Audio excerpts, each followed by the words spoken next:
Gentlemen and big boys, in line, listen! Through glorious roads, we're anxious to try it. 3 pence a day, our favourite diet. Just picture a great mistake, right close to the zoo. Oh, food! Wonderful food! Marvellous food! Glorious food! Through glorious roads, what is the more handsome? Gold swallowed or choked, still worth against ransom. What is it we dream about? What brings to the side? Heartbeats and cream of milk, 6 feet high. Through glorious roads, eat right from the menu. Just loosen your belts, 2 inches and then you work up a new appetite. In this interlude, then food. Once again, food. Fabulous food. Glorious food. Through glorious roads, don't kill the good time. Don't kill the good time. Just thinking of growing fast, all senses go reeling. One moment of knowing that, full of feeling. Through glorious roads, what would we give for that extra bit more? That's all that we live for. Why should we be painted to do nothing but food? Oh, food!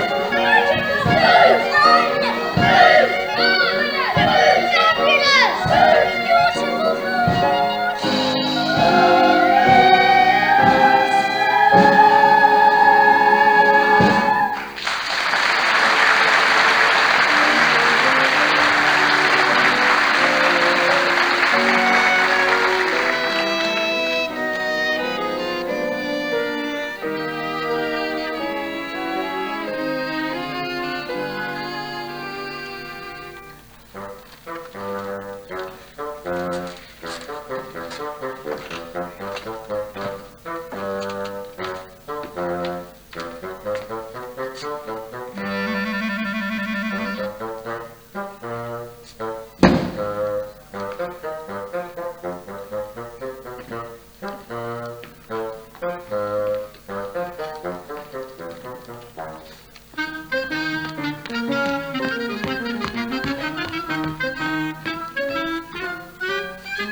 For what you are about to receive, may the Lord make you truly thankful. Amen.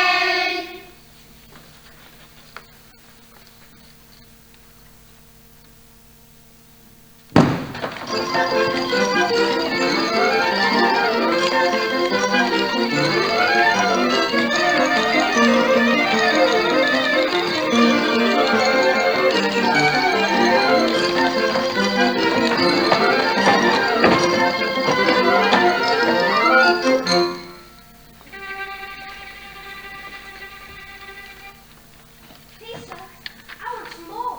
What? Please, sir, I want some more. More? Hold him! Don't you touch him! Stick him up and touch him! Wait! Before we put the lad to task, man is so curious as to ask his name. Oliver! Oliver, Oliver, never before has a boy run before. Oliver, Oliver, he must know more when he knows what's in store. There's a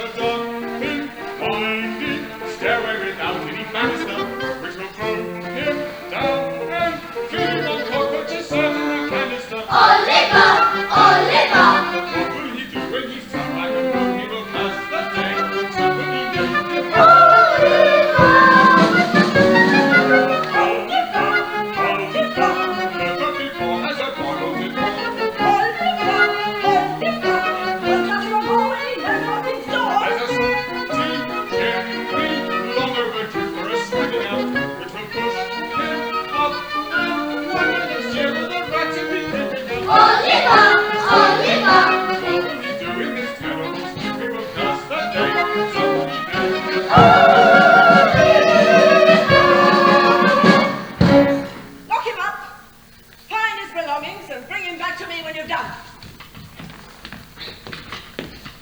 To bed, all of you!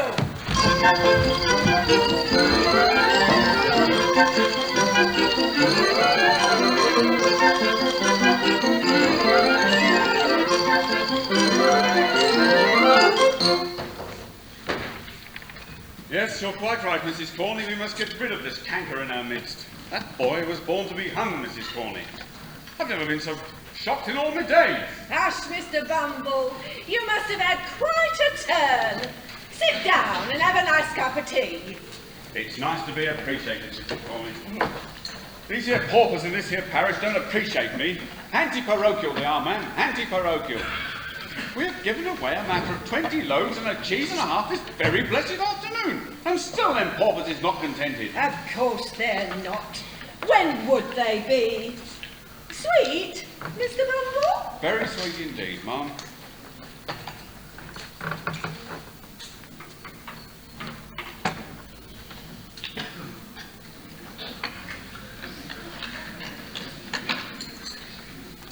Oh, you little tinker, you.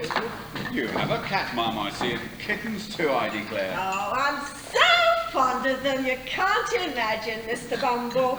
And they're fond of their home, too. Mrs. Corney, ma'am, I must say that any cat or kitten that could live with you, ma'am, and not be fond of its home must be an idiot and don't deserve to live in it. Oh, Mr.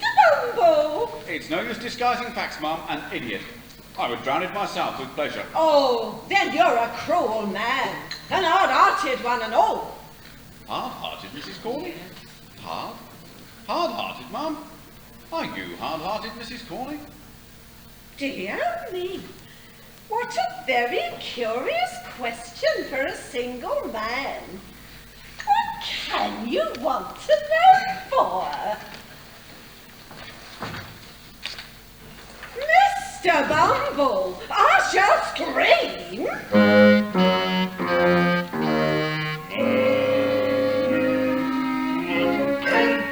If I wanted something special, then you could say no.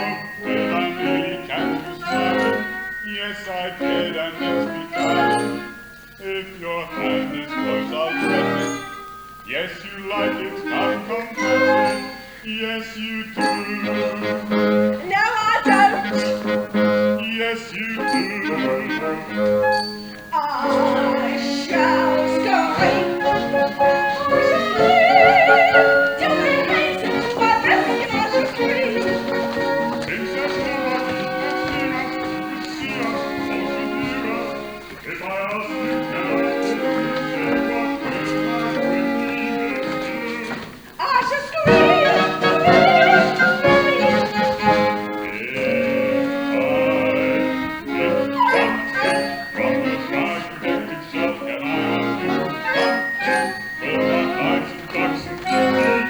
Let us use our duties duty, for it's nothing very large. Sit upon it, there's no charge. Will you sit? No, I shan't. Will you sit? I shall scream. I shall scream. For the safety of my virtue, I shall scream. Though your knees are cozy, see my cheeks are getting rosy. You would have me in your power if I sat here for an hour. I shall scream. You're a naughty bad man. If you think I can't be proper, feeling naughty, I can. And your pardon if I'm injured. You must state your true intention. Is there not another room here? No. If there were a bride and groom here, would there be? Well, there might. We shall see. I shall scream. I shall scream. At the thought of what you're thinking, I shall scream. You will wonder where the scream went when we come to an agreement. As my lovely dove is chubby, could she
Feed him Gruel dinners. Stop him getting stout. If I should say he isn't very greedy, I could not hide be telling you a tale. One boy said, come take a peek. Have you ever seen a boy for sale?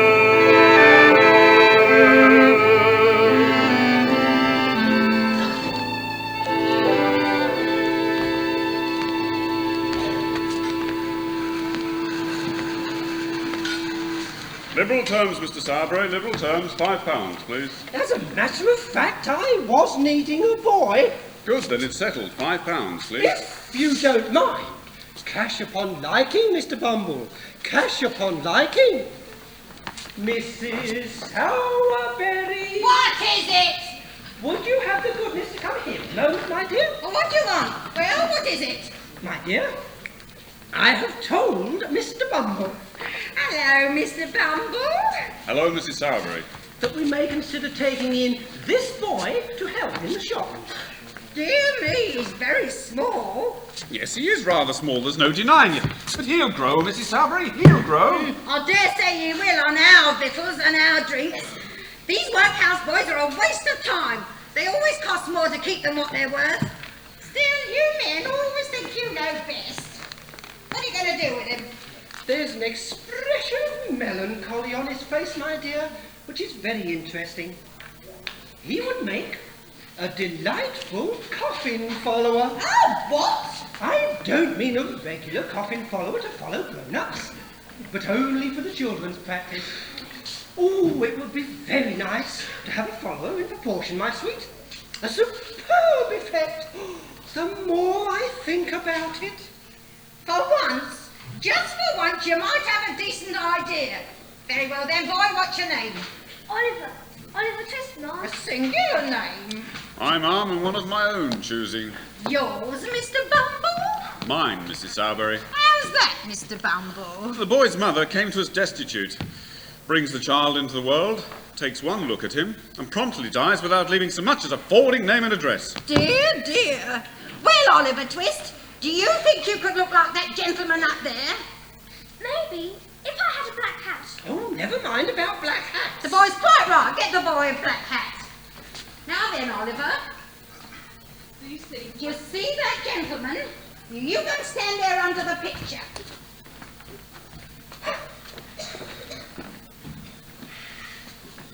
Oh, Henry, give us a top hat. Really, Henry, it takes you twice as long to do anything as anyone else.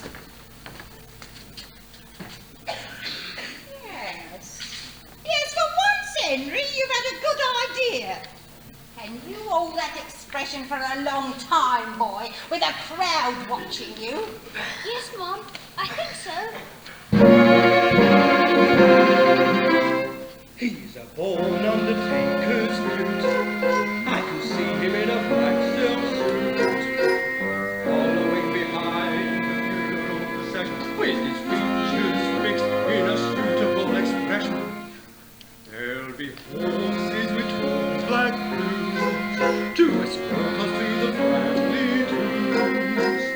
Thrones in all corners who've been taught to weep and the coffin lined with satin, that's your funeral. That's your funeral. Lofty, lofty, wear your hat in, that's your funeral. That's your funeral. We're just here to glamorize you for that endless sleep. You might just as well look fetching when you're 6 feet deep. And the wake will bring a toddy to the body beautiful. That's your funeral. Not our funeral. That's your funeral. If you're fond of overeating, that's your funeral. That's your funeral. starve yourself by under-eating, that's your funeral. That's my funeral. Visualize the earth descending on you clod by clod. You can't come back when you're buried underneath the sod. We will not reduce our prices, keep your vices usual. That's your funeral, Not your funeral. that's your funeral. I don't think this song is funny. That's your funeral, That's your funeral. Here's the boy now, where's the money? that's your funeral. That's your funeral. We don't harbor thoughts apart, there's no need to frown. In the end we'll either burn you up or nail you down. We have coughs and wheezes and diseases, all incurable. That's your funeral, no one else's funeral, that's yours.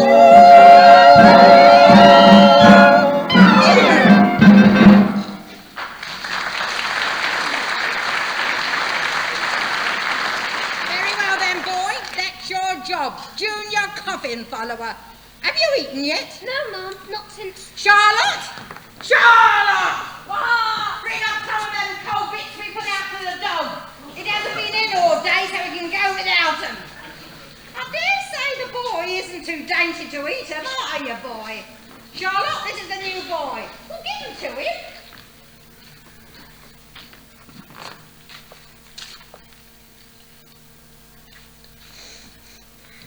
Have you done? Yes, Mum. I'm pleased to hear it. Get in bed, Henry. Come along, Charlotte. Don't just stand there gawking. Well, Oliver Twist, your bed's under the counter. You don't mind sleeping among coffins, I suppose, but it don't much matter whether you do or don't.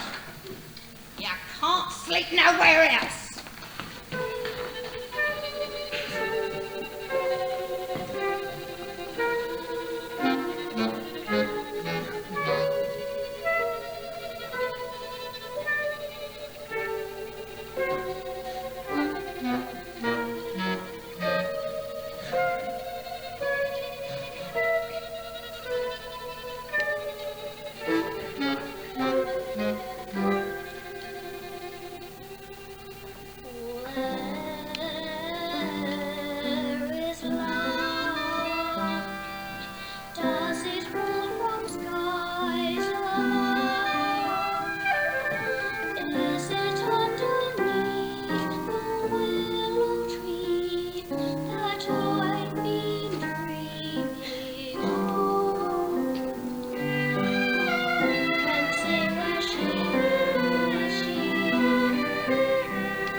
Then I'll whack you one. You see if I don't, you little workhouse brat. Did you not, sir? I kicked. Did you want to come in, sir? No, but you'll need one before long if you start cheating your superiors.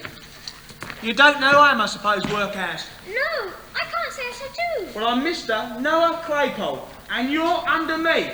So open up the blinds, you old young scallywag. Hello, Noah. I'll save a nice bit of bacon for you for a master's breakfast. Oliver, make sure the door is shut. Take them bits and your tea and come and sit over here and eat them. And make haste, because I want you to mind the shop for them. Do you hear? You here, workhouse? Oh, Lord, Noah, you are a tease. Let the boy alone. Let him alone. I'm giving a boy a change, you silly thing. I mean, everybody lets him alone.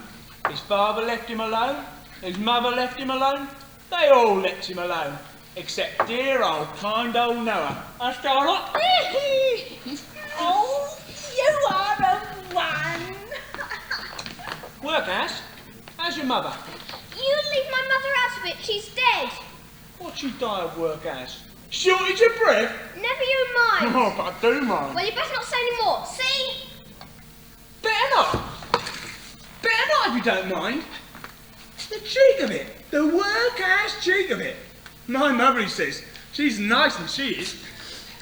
You know, workhouse, it can't be out now. And of course it couldn't have been out then. And I'm sorry for it all that. But you must know, workhouse, your mother was a regular right-down baddie. What did you say? A regular right-down baddie. And it's a good thing she died when she did, otherwise she'd be doing hard labour in prison as like as not.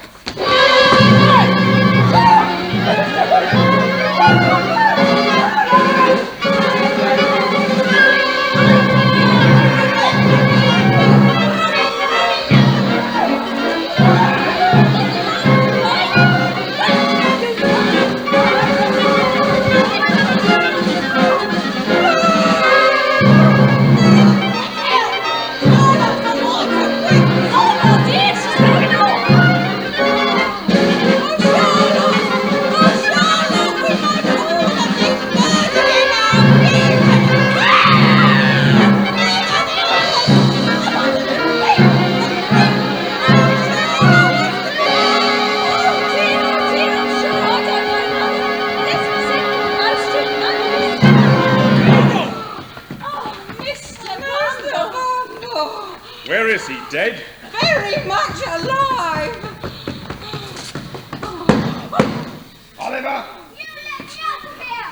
Do you know this here voice, Oliver? Yes. Ain't you afraid of it, Oliver? Ain't you a trembling while I speak, Oliver? No. Of course the boy's insane, Mr. Bumble. No boy in half his senses could venture to speak so to you. It's not madness, Ma'am, it's meat. What? Meat, Ma'am, meat! You've overfed him! You've raised an artificial spirit in the boy unbecoming of his station in life.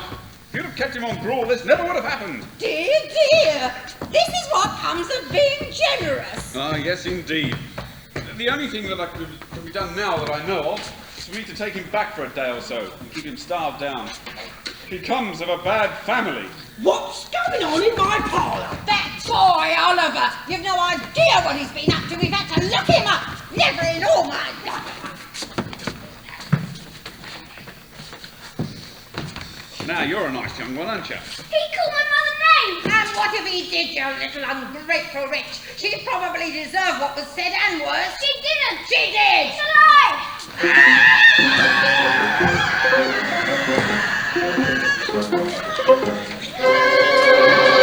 It's gone! Who's gone? It's Ronald. £5 for Ronald! £5 for mine! Ronald! After him!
Oblique is a magistrate, for your information.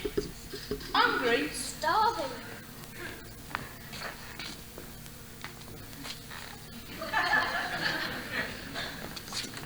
Got no mother? No, Father? no, Lovely farm with Rose Dave, don't you think? Staying in London? yes, Got any lodgings? no, Money? not a farthing. Do you live in London? When I'm at home, I suppose you want someplace to sleep tonight, don't you? Are you accommodated? No, I don't think so. Then accommodate you shall be, me old mate.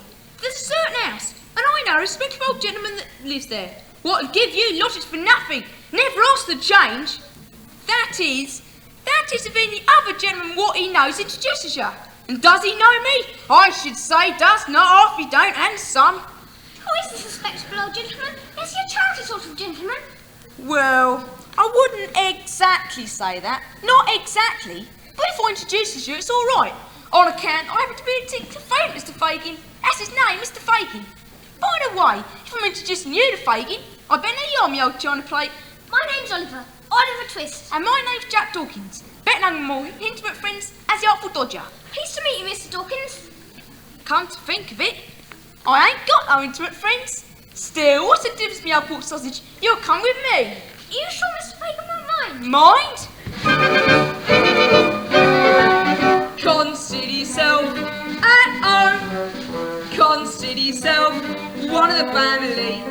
We've taken to you so strong. It's clear we're going to get along. Consider yourself well in. Consider yourself part of the furniture. There is no lot to spare. Who cares what ever we got to share? If it's a chance to be, we should see some harder days, empty larder days, white grouse. Or it's a chance to meet somebody to foot the bill, then the drinks are on the house. Consider yourself our mate. We don't to have no fuss, for after some consideration we can stay. Consider yourself one of us. Consider yourself At home? Consider yourself One in the family? we've taken to you. So strong. It's clear we're going to get along. Consider yourself. Well in? Consider yourself part of the furniture. There isn't a lot to spare. Who cares what ever we got to share? Nobody tries to be la-di-da and uppity. There's a cup of tea for all. Only it's wise to be handy with a rolling pin when the landlord comes to call. Consider yourself. Ah, mate, we don't want to have no fuss, for after some consideration we can stay. Consider yourself. One of us. Consider yourself. At home. So strong. Consider yourself. Well in. There isn't a lot to spare. If it's just to be, we should see some harder days. Empty larder days, white grouse. Or the chance to meet somebody to foot the bill. Then the drinks are on the house. Consider yourself. Ah, mate. Hey! We don't have no fuss. Or after some consideration we can say. Consider yourself one of us. Consider yourself at home. Consider yourself one of the family. We've taken to you so strong. It's clear we're going to get along. Consider yourself well in. Consider yourself one of the furniture. There is a lot to spare. Who cares what ever we got to share? If it's a chance to be, we should see some harder days. Empty larder days, white grouse. Or the chance to meet somebody to foot the bill. Then the drinks are on the house. Consider yourself our mate.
we shall have the honour of your intimate acquaintance, my dear. Very pleased to meet you, Oliver. Charlie, put a box for Oliver nearer the fire. Dodger, take off them soft knickies. It's Dale. Shut up and drink your gin. Oh, I see you're looking at them there handkerchiefs, my dear. Quite a few of them, ain't there? We've just hung them out, ready for the wash. The wash! That's all, my dear. Is this a laundry then? Well, not exactly, my dear, though I suppose a laundry would be a very nice thing indeed. But our line of business pays a little better. Don't it, boys? No! You see, Oliver?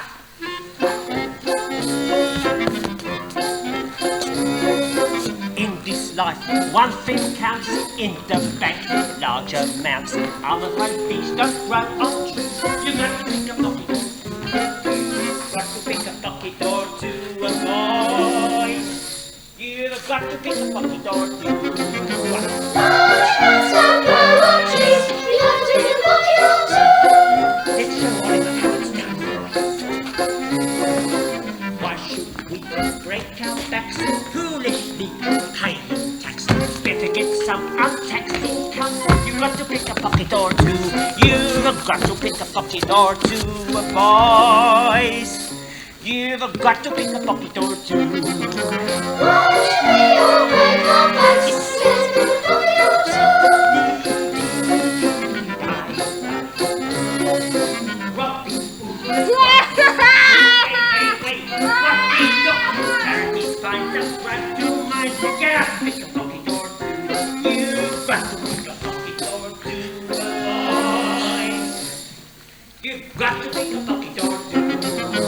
Rolling Earth was far too good. You never pick a pocket or two. Take a tip from Bill Sykes. He can whip what he likes. I call these artists home. You have to pick a pocket or two. He had to pick a pocket or two. Boys, you've got to pick a pocket or two. Waving on Bill Sykes. You never pick a pocket or two. Dear old jet passing by, something nice gets his eye. Everything's clear, attack the rear, advance to pick a pocket or two. You've got to pick a pocket or two, boys. You've got to pick a pocket or two.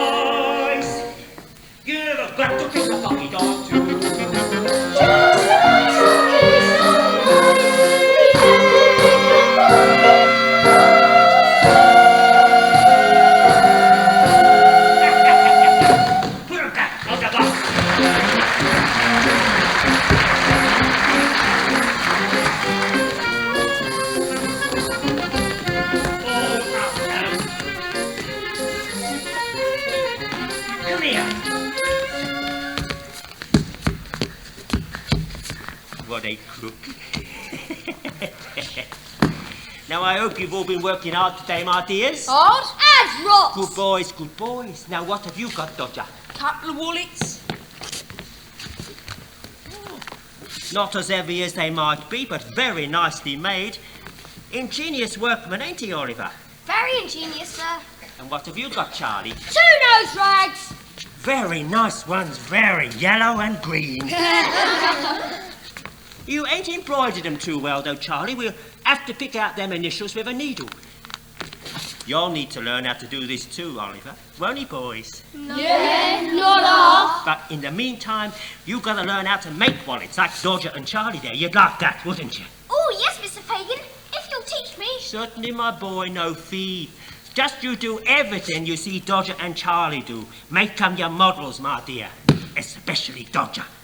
He's gonna be a regular little Bill Sykes. Now, is my handkerchief protruding from my pocket? Yes, sir. I can just see the corner. Well, see if you can take it out without my feeling it, like you saw them other boys do.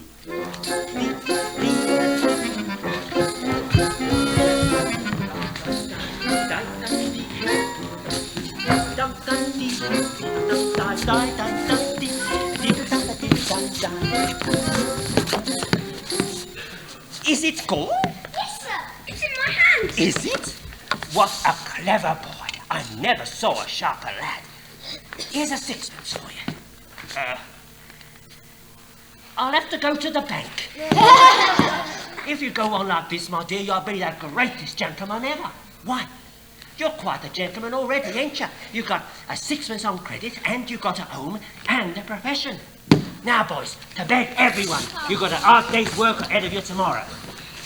Settle down now. You can sleep there. Settle down. Settle down. Dodger! Take your hat off in bed! Would you like a nightcap, Oliver?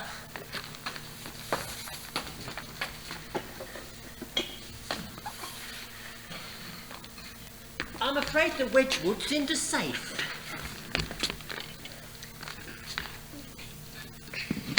Settle down.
I'm a real miser, you know, but can I help it?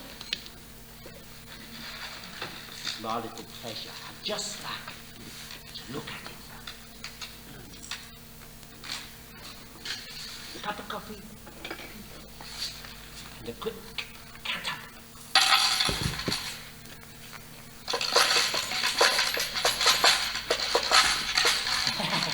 I mean, who's going to look after me in my old age? Would you?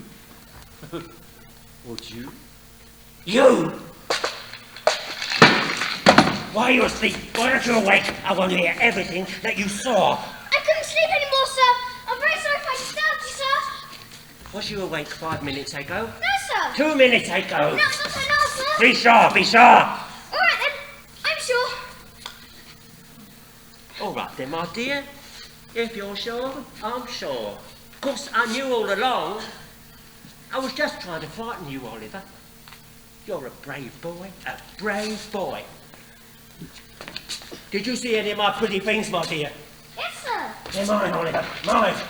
Mine is my property, all I've got to live on in my old age. It's a terrible thing, old age. Do you think get up now, sir?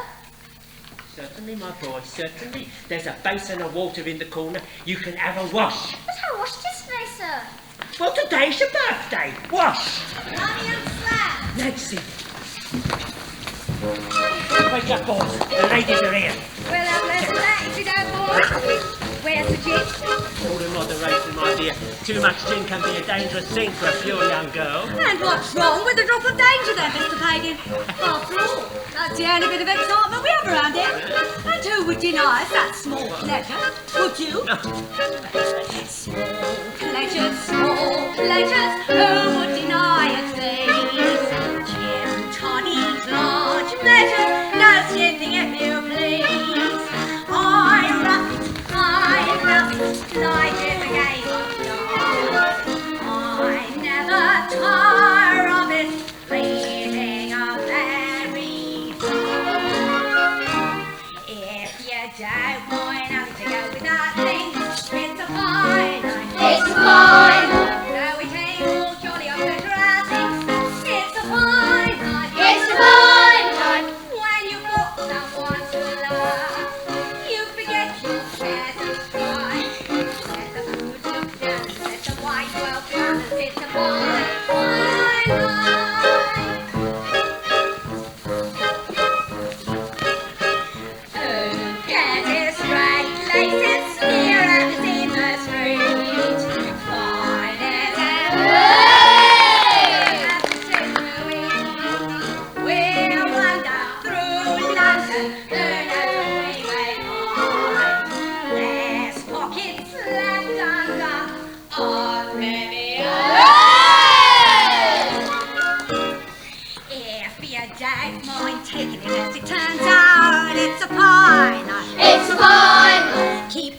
candle burning until it burns out.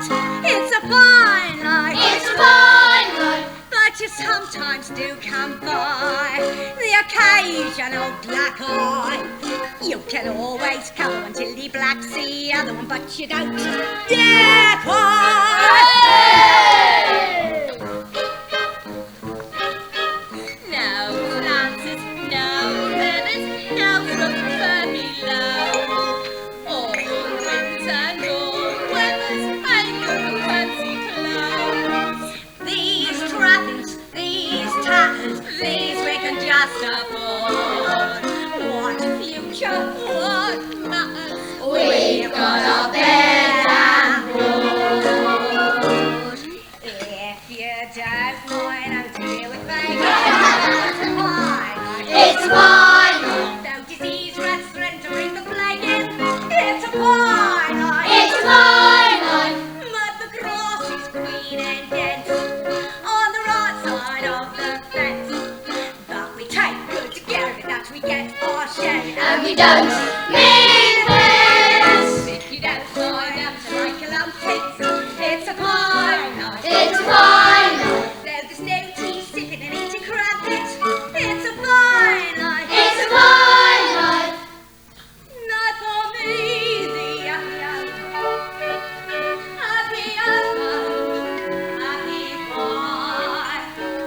Though it sometimes touches me, for the likes of such as me, mine's a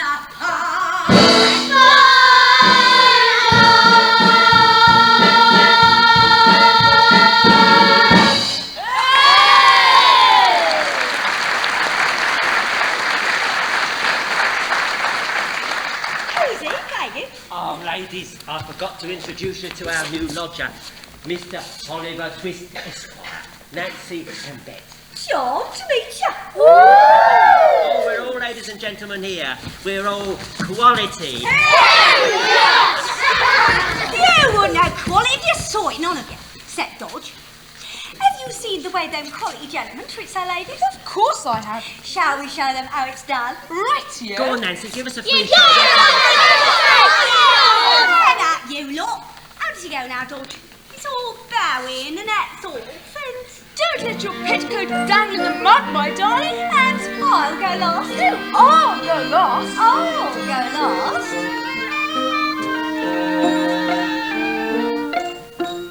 I'd do anything for you. Do anything for you.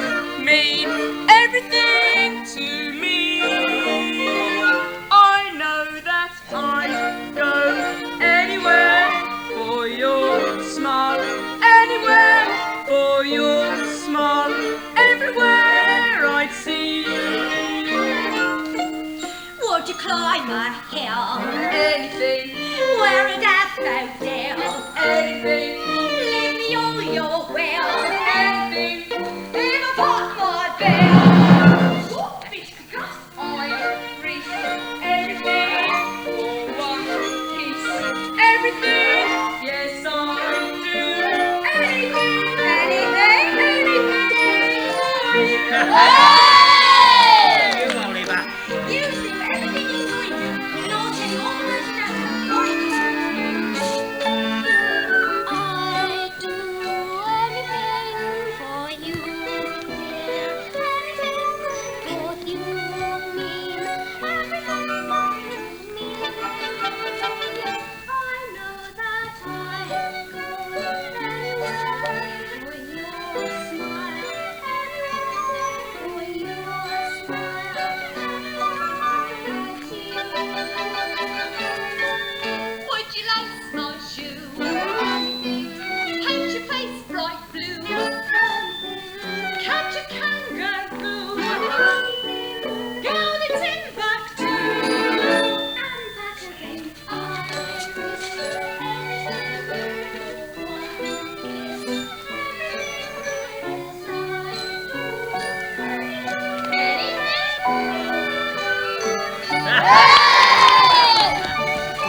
Would you rob that shop?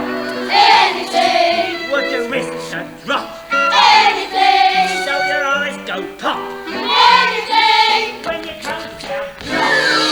and everything we risk, like a limb, to keep you in the swim. Yes, we do anything, anything. Ooh.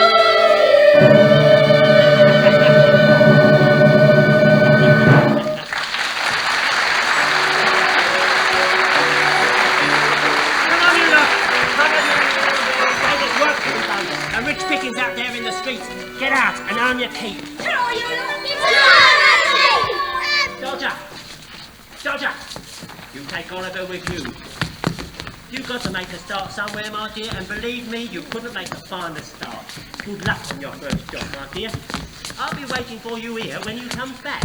You can go back to this back soon. You can go back while you're working to this place and walking round until you're home, safe and sound. Very well back to this back soon. You can tell where danger's lurking. Do not forget this tune. Be back soon. How could you forget? How could you forget? Auntie, you're begging money. We love you so remember. Innocence making hurry. This is the place my God. And it doesn't want to do. So, we love you, we'll be back soon. Cheerio, cheerio.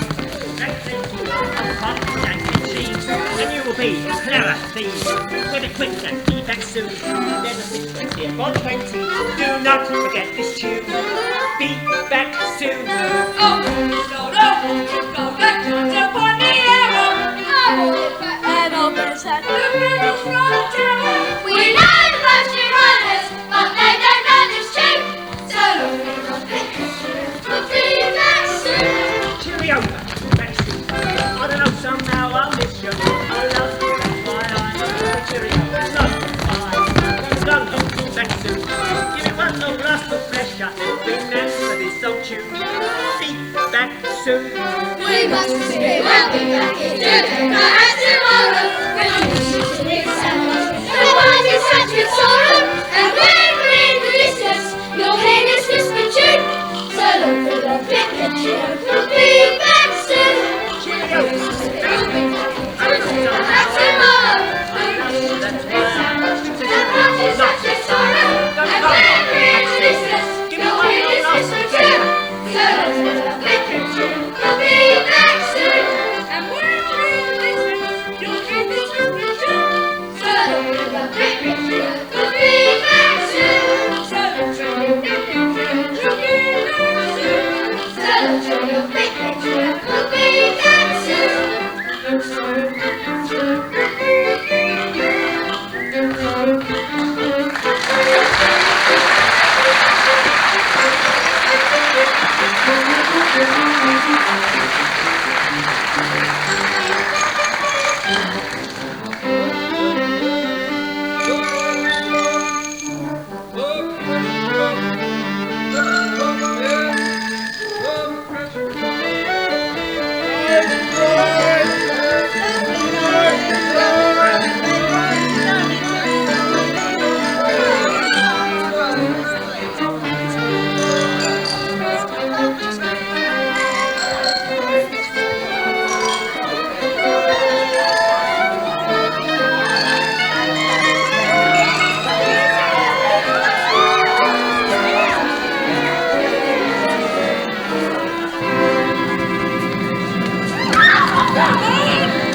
My pocket's being fixed.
by Goddess Virtue.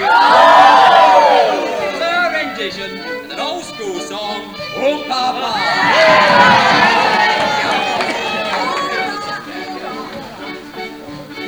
There's a little ditty they're singing in the city, especially when the kid or the beer. If you've got the patience, your own imaginations will tell you just exactly what you want to hear.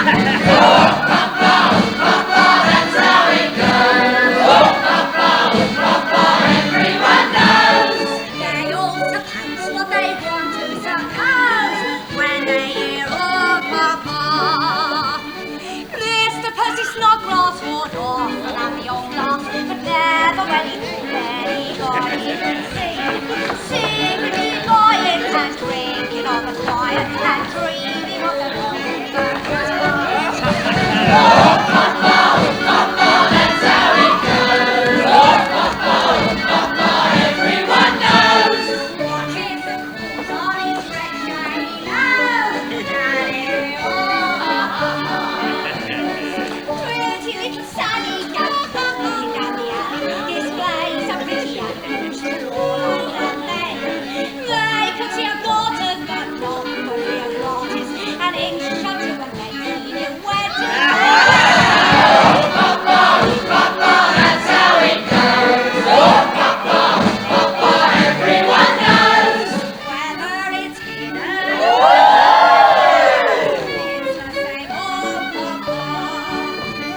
She was from the country, but now she's up the country. Once a minute crying, she's playing a bit annoying. She's glad to bring the point in and join in the song.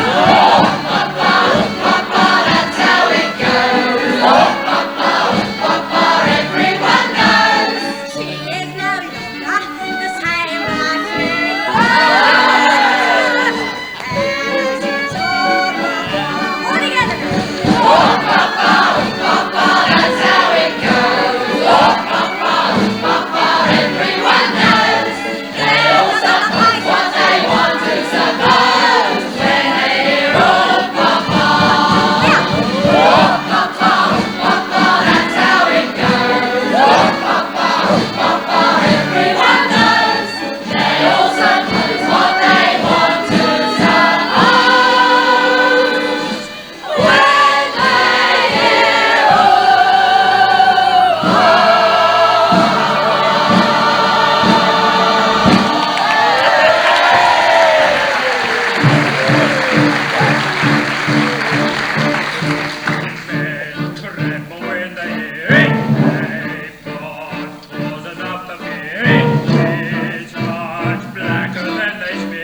Nobody mentions my name. Rich men of their £5 notes and save me empty in their coats, and they know I could tear their throats out just to live up to my name.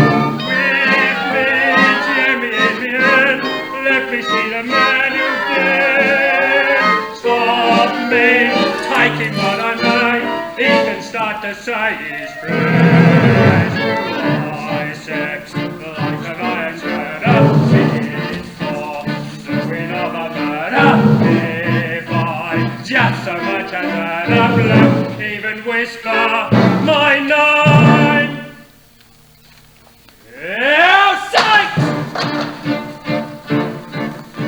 Strong men tremble when they hear it. Enough to fear it. It's much blacker than they smear it. Nobody mentions my name. Some tough slummy with his valley bumped into me in the alley. Now his eyes will never tally. He never heard of my name.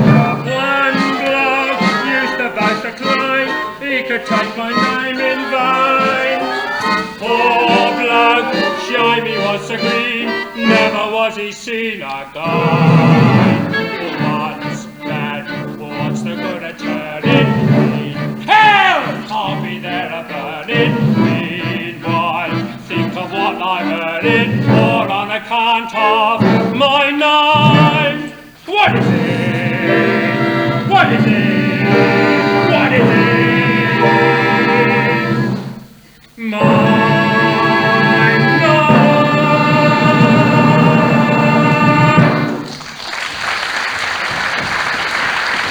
Where's Oliver? Where's the boy? What have become of him? What have become of Oliver? He got took away in a coach. What coach? Where coach? Who coach? He got nabbed on the job. Took him to court. We waited outside. The old man came out to court with Oliver. Took him off in a coach to his own. Where to? Speak quickly! Bloomsbury. London Chepstow Gardens. Bloomsbury. I'm all the way. Why didn't you keep him with you? Why didn't you bring him back with you? Feigin looks worried. One of us, Bill, a new boy, went out on his first job today with Dodger. I'm afraid he might say something that'll get us into trouble. That's very likely.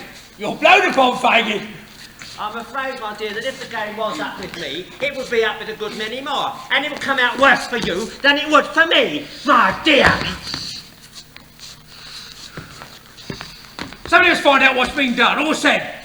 If he hasn't talked yet, there's still a chance we might get him back, without suspicion. We'll nab him the very moment he dares step out of that house. Now, who's going to go? The very thing. What do you say, Nancy, my dear? The very thing. No, it won't do. So it's no use to trying it on, Feigin. Just what do you mean by that remark? What I say, Bill. Well, you're just the very person for it.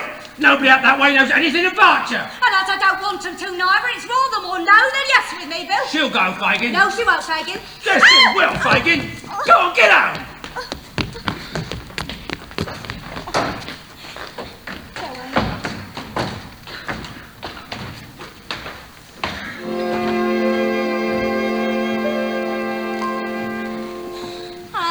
As long as he needs me. Oh, yes, he does need me. In spite of what you say, I know that he needs me. Who else would love him still when they've been given so ill? He knows I always will, as long as he needs me. I miss him so.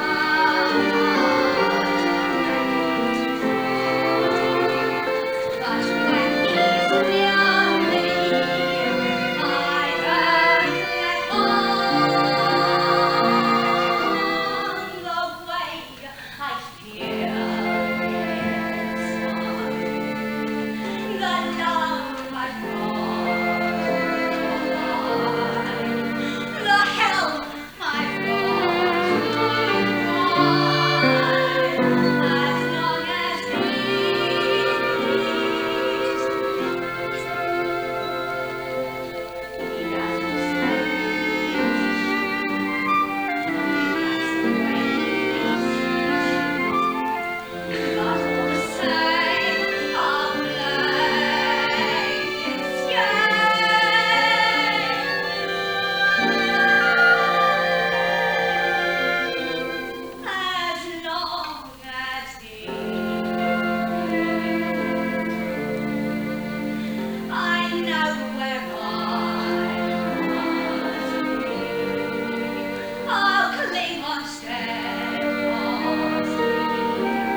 knives to grind. I don't want to lose it. So what am I to do to keep this nice and cool? There must be someone who will.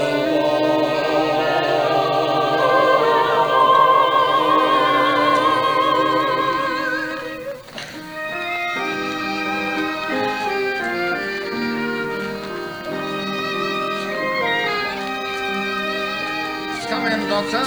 I think you will find a great improvement in the boy. That, sir, is for me to decide. Thank you, Mrs. Bedwin. And how do you feel today, my boy? Much better, thank you, sir. May I stay here always, sir? If you wish, dear boy, if you wish. Here's the doctor to see you. You are a great deal better, are you not? Yes, thank you, sir. Yes, I know you are. You're hungry too, aren't you? No, sir. No, I know you're not. He is not hungry, Mrs. Bedwin. Oh, no, Doctor. You feel sleepy, don't you? No, sir. No, you're not sleepy. Not thirsty, are you? That boy's thirsty. I'll eat my head. Are you? Yes, sir. Rather thirsty, sir. Just as I expected. It's very natural that he should be thirsty. You may give him a little tea. May I get up now, sir? Oh, yes, I think you may. Get a little fresh air.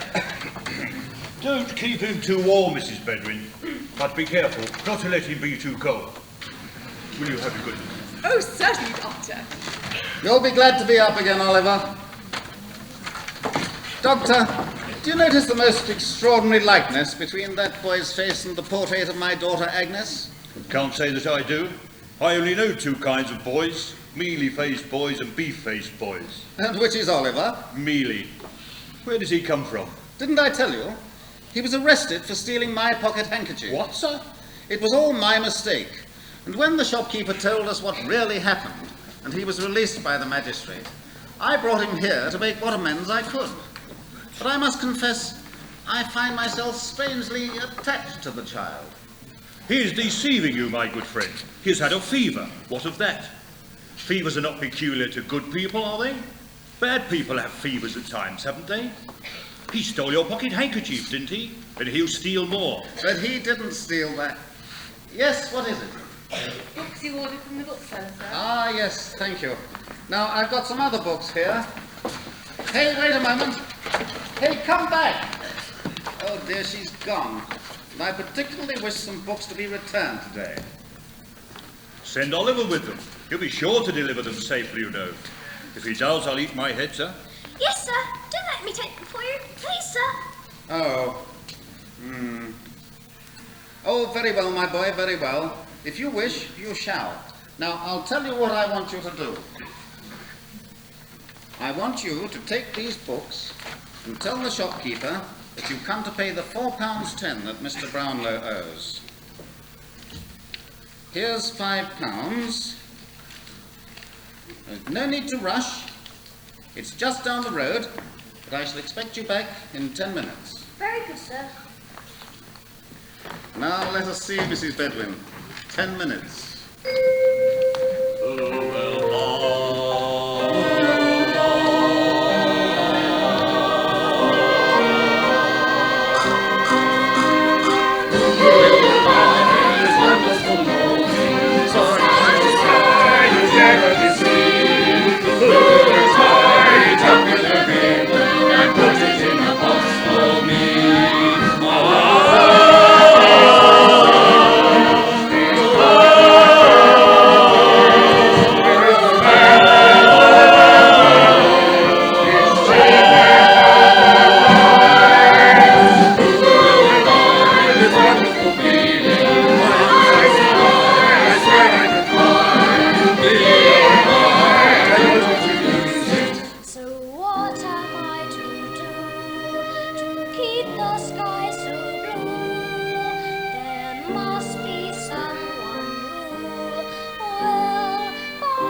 come home?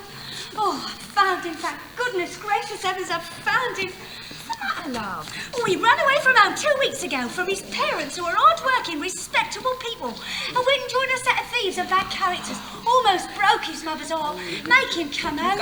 John, Go home, little Ruth. I won't! She's not my sister. Got no sister, got no mother, nor father neither. Listen to him. Bet, tell him to let go of me. See, he knows his little sister, he can't hide that. Make him come home, or he'll kill his mother and father. What the devil's this? Young Oliver, come home to your poor mother, you young villain. Come on home. What books are these? And Mr. Brownlow. You've been stealing again, have you? Give them here. He's nothing but a thief and a vagabond. Come on, you young villain.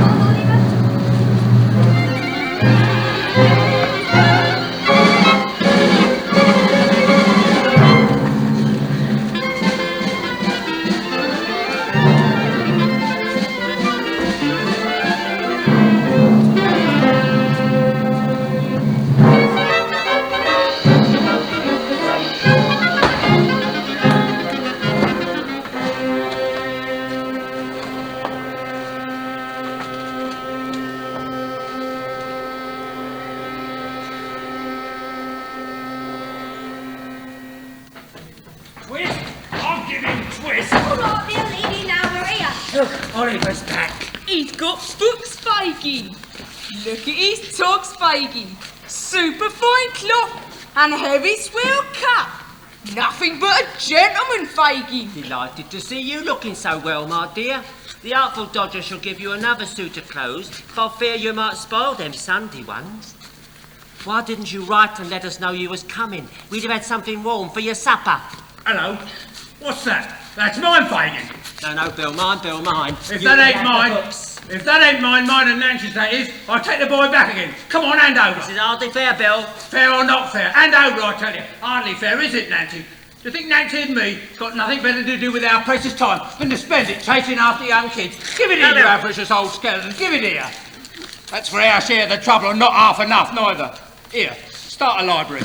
You can't keep the books. They belong to Mr. Brownlow. And if he finds out you've got them, he'll be out here after you. So he'll be out here, will he? What did you tell him about us? Nothing. That remains to be seen. But if we find out you said anything in our place, Fagin, I'll wait till that young scoundrel's told him everything. Help! Stand off me or I'll split your head against the wall. I don't care for that, Bill. The charge on me, I'm going to let you kill me first. Charlie, I'll soon do that if you don't keep off. All right, Bill, we got him. What's the matter? Girl's gone mad, I think. No, she hasn't, Fagin. Don't think it. Well, then keep quiet, will ya? I won't keep quiet. All this violence. Try and get away, would you? I won't stand by and see it done, Bill. You've got him here, what more, do you? Let it be. Let it be. Or I shall put my mark on someone and not care for the consequences. Well, Nancy, you're wonderful today, my dear. What a talent.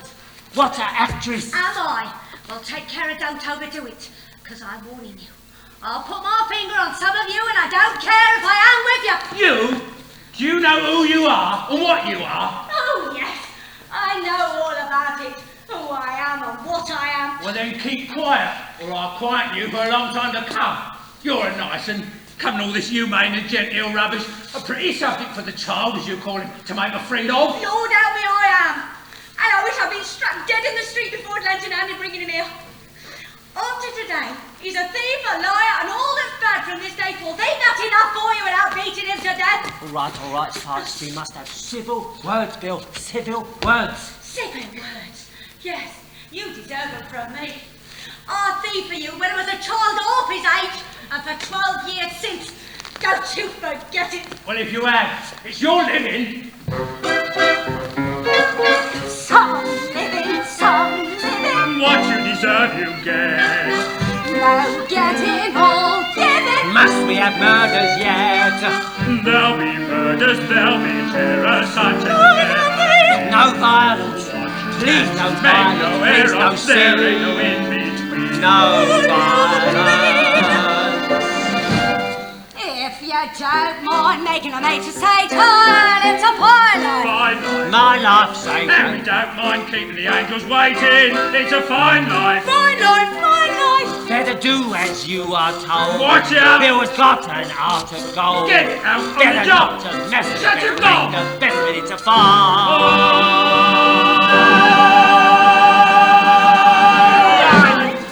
Look after her, Bill. Look after the daughter. I'll look after myself.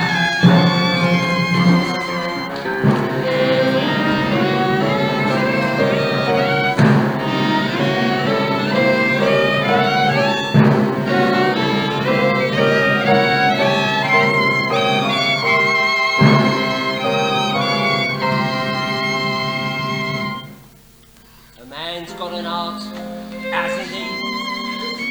Joking apart, hasn't he? And though I'd be the first one to say that I wasn't a saint, I'm finding it hard to be really as black as they paint.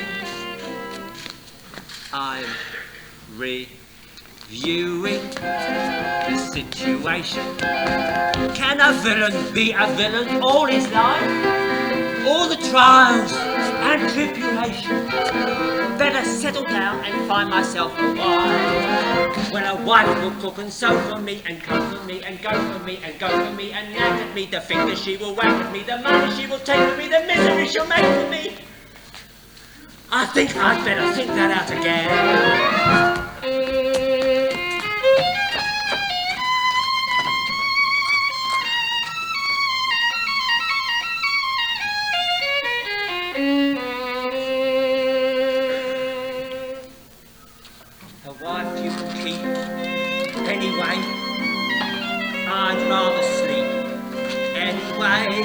Left without anyone in the world, and I'm starting from now. So out to make friends and to influence people. So how? I'm reviewing the situation. I must quickly call up everyone I know. Titled people with a station, who will help me make a most impressive show. I will own the suite of carriages and run a fleet of carriages and wave at all the duchesses with friendliness as much as is befitting of my new estate. Good morrow to you, magistrate. I think I'd better think it out again.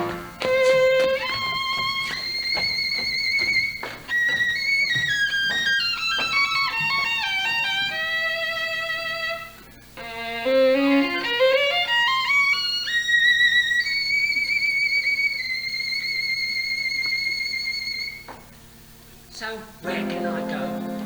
Somebody? Who do I know? Nobody. All my dearest companions have always been villains and thieves. So at my time of life I should start turning over new leaves. I'm reviewing the situation. If you want to eat, you've got to earn it. Is it humiliation for a robber to perform an honest job? So a job's a possibility. I wonder who the boss will be. I wonder if he'll think of me, what bonuses he'll make for me. I'll start at 8 and finish late at normal rate and normal weight. I think I better think of that again.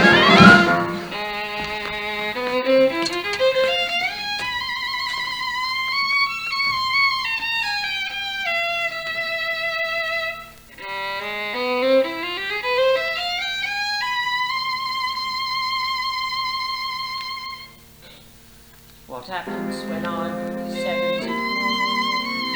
Must come a time, 70, when you're old and it's cold, and who cares if you live or you die? Your one consolation's the money you might have goodbye. I'm reviewing the situation. I'm a bad, and a bad I shall stay. You'll be seeing no transformation, but it's wrong to be a rogue in every way. I don't want nobody earned for me or made to do the dirt for me. This life, you know, it's not for me. It gets far too hot for me. Don't want no one to rob for me, but who will give a job to me? There is no in-between for me, but who will change the plot for me?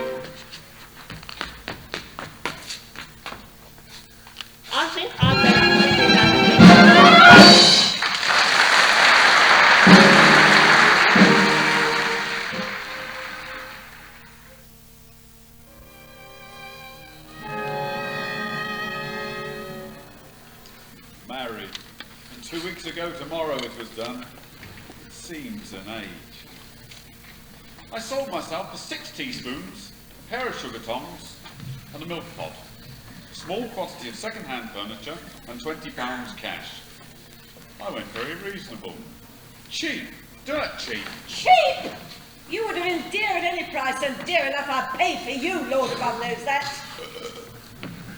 Are you going to sit there snoring all day?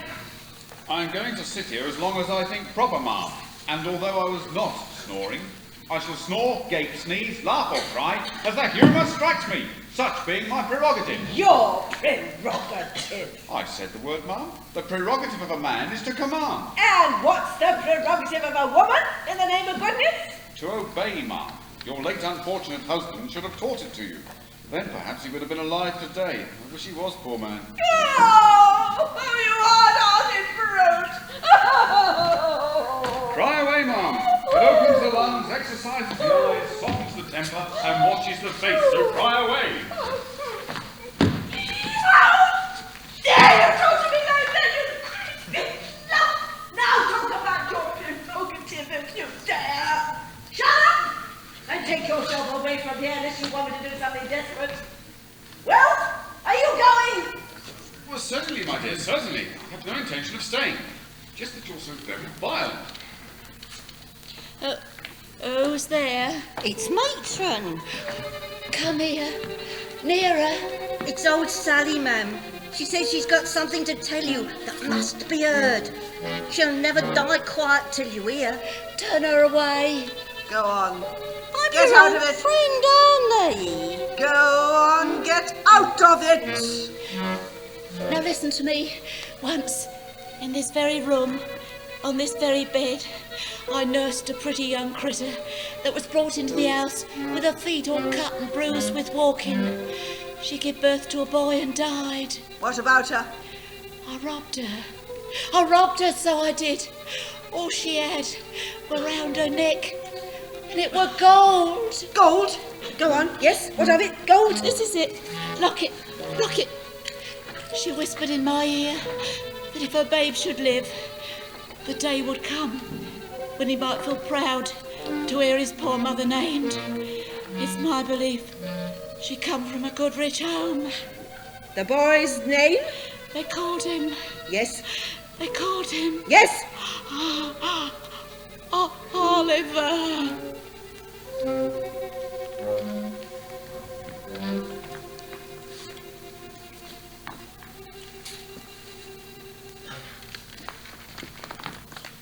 We must retrieve that boy, Mr. Bumble.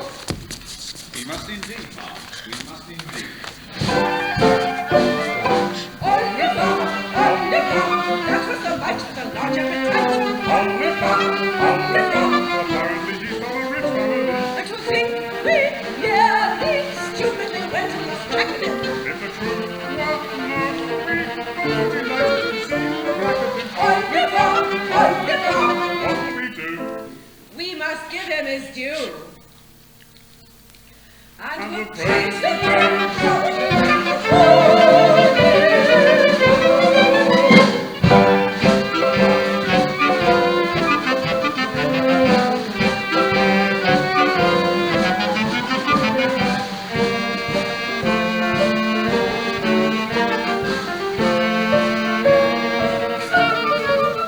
I understand you bring information regarding the boy, Oliver Twist. I've come in answer to your advertisement. Bumble is my name, sir. Beadle of the workhouse where this lad was cared for. From where he was apprenticed to an undertaker. Where he ran away from. Yes, yes, and do you know where the boy is now? Not no more than nobody. Well, what do you know of him? Oh, this little trinket was given by the lad's dying mother to my dear wife just before she passed away. The lad's dying mother, that is, not my wife. Mrs. Bumble has kept it all this time. You say that when the boy left your workhouse, he went to an undertaker's? Yes, Sir Mr. Sowerbury. The undertaker took the lad from us for £5. You mean to say you sold him like an animal? Well, it was Mrs. Bumble who actually authorised the sale. Really? Then I will see to it that neither of you is employed in a situation of trust again. You may leave my house. I hope this unfortunate circumstance will not deprive me of my parochial office. Indeed it will. And you may think yourself well off besides. Well, it was Mrs. Bumble. She would do it. That is no excuse. You were present on the occasion when the boy was sold, and indeed are the more guilty of the two in the eye of the law. For the law supposes that your wife acts under your direction. If the law supposes that, then the law is an ass. And if that's the eye of the law is a bachelor. And the worst that I can wish the law is that his eye may be opened by experience. By experience. There is a young person, sir, at the back door, inquiring for you and saying that she has come about Oliver. Mrs. Bedwin, take a look at this miniature. You see who it is? Why, it's Miss Agnes, sir. Yes, my daughter Agnes. And I have every reason to suppose that Oliver was her child. Oh, sir. I can't stay out there any longer. If I'd gone away as many would have done, you might have been sorry, and not without reason either. I'm sorry if anyone has been rude to you. Can I help you in any way? I don't know. Can she be trusted? Yes? Why? I'm the gal that took little Oliver back to O'Fagan's on the morning he left this house. You? Please, sir. And I wish now that I'd never been part of it. But the boy mentioned you especially, and I thought if I came to you... Where is this place you speak of? Fagin's? That I can't tell you. Did you perhaps know that Oliver is probably my grandchild? I didn't know nothing. All I knew was me orders. I had to get him back or suffer for it. You don't believe me. I don't want your pity. I had to come, even though there are those who'd murder me if they knew I'd been here. Murder? But where is Oliver? Where is this Fagin? I can't tell you. I just wanted you to know that Oliver's safe. I must go back now, quickly. But what can I do about all this? Why must you go back? What is the reason you cannot tell me where he is? Why do you have to return to these people? I can call the Bow Street runners in a moment, and if you tell them what you have just told me, they will see that you come to no harm. Don't you understand? I want to go back there. I've got to go back. How can I explain? You see, back there, there's a man that I just can't leave. You see, I love him. You don't know what it's like to love a man like that. I understand. My dear ladies, do excuse me, but I'm anxious about Oliver. Now, how can you help me? I won't tell you where he is, but I'll bring him to you. Not here. That's too dangerous. Will you promise that I won't be watched or followed? I promise you solemnly. And tonight, between 11 and the time the clock strikes 12, I will walk on London Bridge, and I will bring Oliver.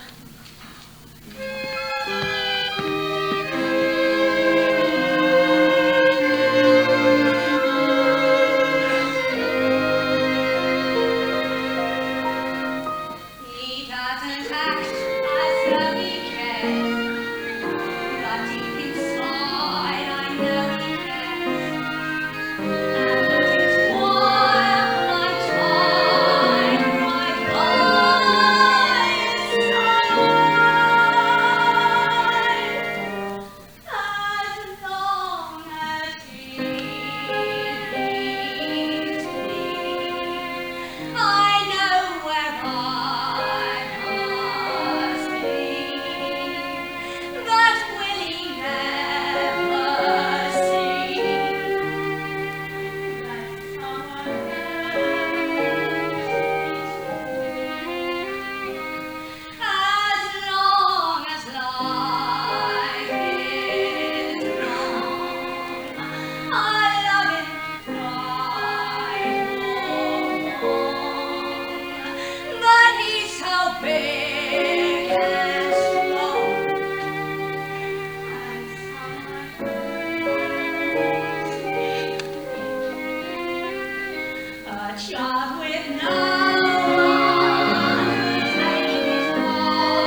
I got to do? I wasn't going to pay the gas bill. Honest, I wasn't going to say nothing, Bill.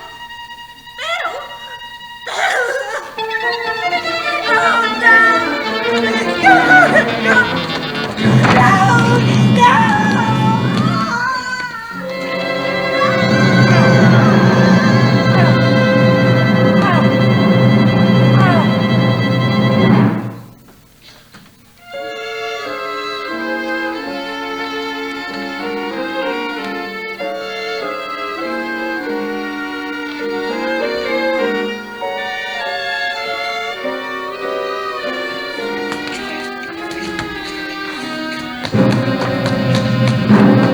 Let me in, Fagin! Let me in! Help! Help! Murder! Murder! Get back here! Get back! This gentleman seems to know the lady. Can you say what happened? Well, I came here to meet this poor creature. And as I crossed the bridge, I saw somebody rapidly disappear in the other direction. Can you say what he looked like? He was a broad-shouldered, heavily built man. Anything else? He wore a blue coat and a tall hat. It's Nancy! It's Sergeant Nancy! Stop! There you go!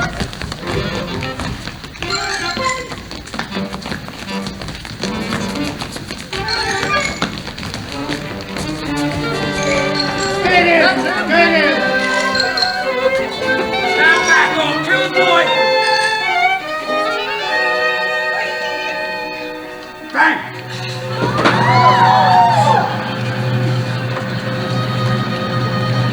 What do you think you're laying your hands on? Sort of bear, that's what it is. Wag respectful manner, the early hours of the morning. What are all these people doing here? Shame on you. If only my attorney was here, and he's having breakfast with the Vice President of the House of Commons. Hey, look! They got Fagin's money! Yes! But where's he then? Well, if it's Fagin you want, there's only one place to find him! And the three tribals!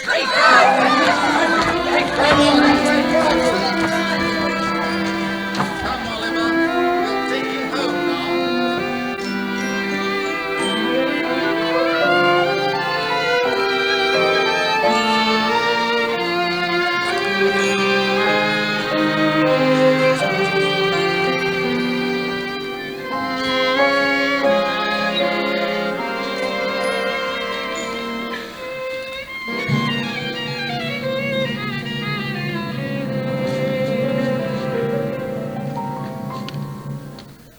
Can somebody change? Possible. Maybe it's strange. Possible. All my dearest companions and treasures, I've left them behind. I'll turn the leaf over, and who knows what I may find.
Thank you, my dears, for being Now, you've met all these wonderful characters out of Charlie Dickens. He's a coming boy, you know, you want to read his books. He's very good. I'd like to introduce you to a character who's not out of Dickens, but he produced us, he gave us our words, all our moves, everything you've seen us do. He's our chairman and our producer, Mr. David Turner.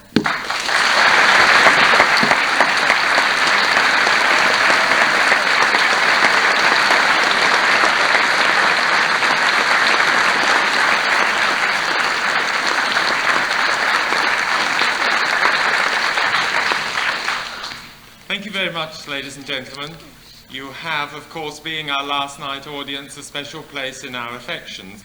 But you are a special audience because you are the one audience this week which has been denied the explosion of the gun.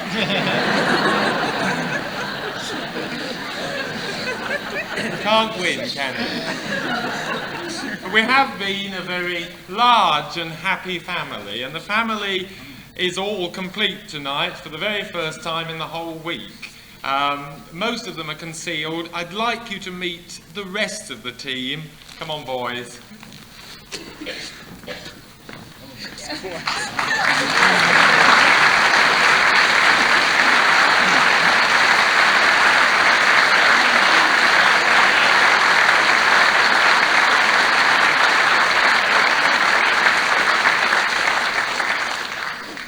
Well, here we are, almost the full cast.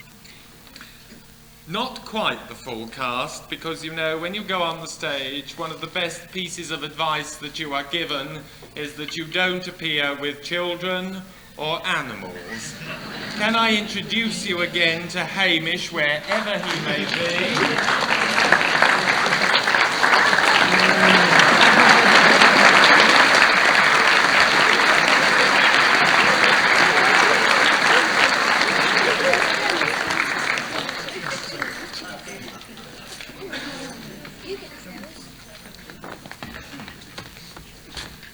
He's been absolutely marvellous and behaved himself 100% all the week.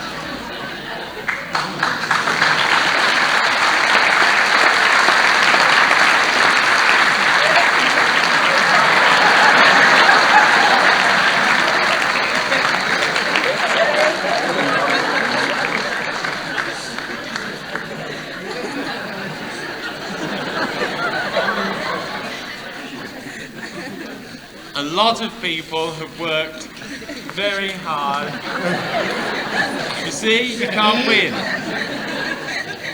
A lot of people have worked very hard to put this production together. I'd like to pay tribute to my musical director, who is very high on my list of very special people, Mr. Desmond Rose.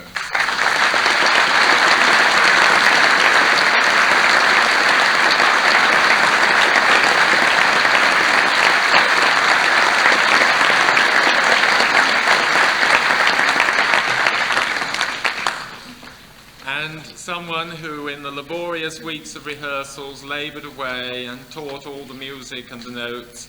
I refer to our chorus mistress, Mrs. Eileen Long.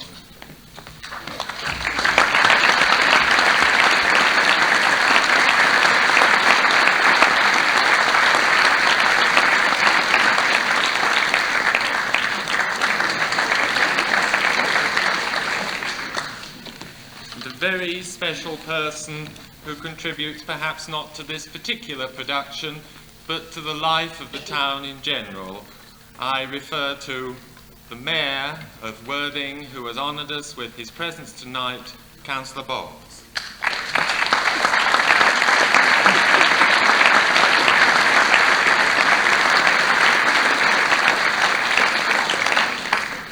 Thank you, Mr. Turner. Now, ladies and gentlemen, the first thing I would like to do is to say a very sincere thank you to Mrs. Gardner, your Honorary Secretary, for kindly inviting the Mayoress and I to this lovely show tonight. Our enjoyment has been added to because we've seen on the stage some old friends in Cecil Lansdell and Pat George. I don't know if Pat George remembers, but when she was a singer in her own right, I gave her 2 engagements. This is a few years ago. I won't tell you how long it is, but we've been very pleased to see those 2. Now, I saw the original in London, and I've seen it twice since, and I've seen the film. I know it's invidious to make comparisons or to mention names, but I'm going to do it. I think the whole show was most professionally carried out, firstly.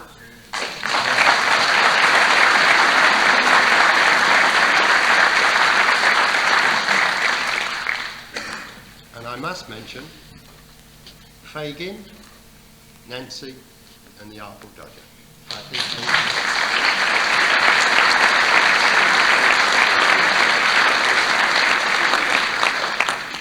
and we all have a favourite tune or scene. My one has always been Pop Pop. Now, having mentioned those three, I must stress, as Mr. Turner did, that everybody in the cast works extremely hard. There's no doubt about that. And everybody in the flyers at the backroom boys, or whatever we call them. And I'm going to say another thank you to them, and I want you to say another thank you to them in the usual way, like this.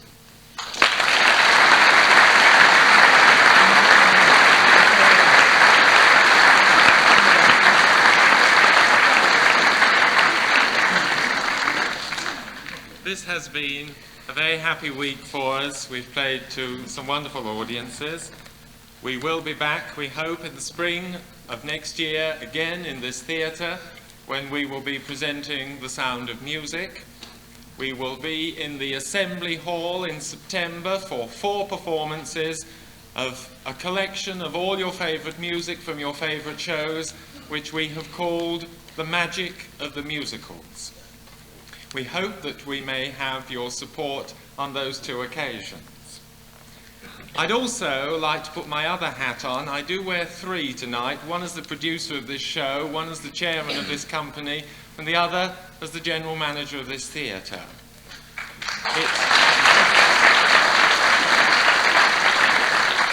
It's been wonderful this week to see the theatre filled, to hear the chatter and the noise of playgoers in the foyer, on the stairs, in the auditorium, and it's my dearest wish that this may long continue.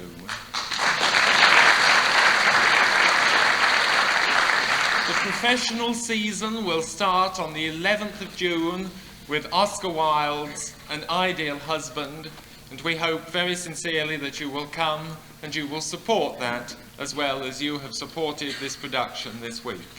Now, before we take our leave of you, we've never been complete before, not even in rehearsal and certainly not in performance. So forgive us if we sing the finale again. We're all here and we'll try and do justice to it for you. But in the meantime, a safe journey home. God bless.